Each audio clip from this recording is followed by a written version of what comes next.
সেই আওয়ামী লীগ বাংলাদেশে আর কোনোদিন রাজনীতি করতে পারবে না। জাতিসংঘের যে রিপোর্ট, সেই রিপোর্টে 1400-র কথা বলা আছে, কিন্তু অফিসিয়ালি বিভিন্ন পত্রিকা এবং জরিপে 700 থেকে 800-র মতো খতিয়ান পাওয়া যায়। বাকিগুলো গেল কোথায়? কারণ শহীদের খতিয়ান হসপিটাল রক্ষা করতে পারে নাই, তাদের ডকুমেন্ট পর্যন্ত গায়েব করে দেওয়া হয়েছে, তাদেরকে দাফন করা হয়েছে যেন বেওয়ারিশ লাশ হিসেবে।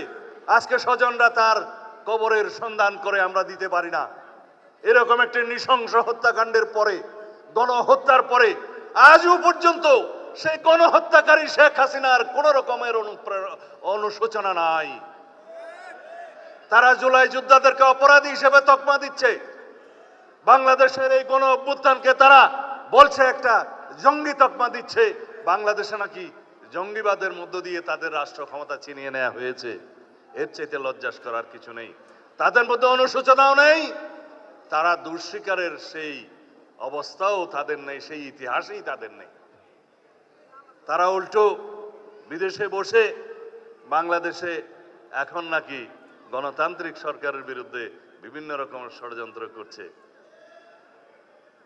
আওয়ামী লীগের রাজনৈতিক পতন হয়েছে, আওয়ামী লীগের রাজনৈতিকভাবে নিপাত হয়েছে, নির্মূল হয়েছে, দাফন হয়ে গেছে দিল্লিতে।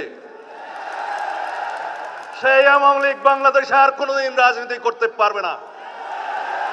রাজনৈতিক দল হিসেবে আওয়ামী লীগের বিচার দাবি করেছি আমরা, আপনারা দাবি করেছেন, তদন্ত পরিচালিত হচ্ছে।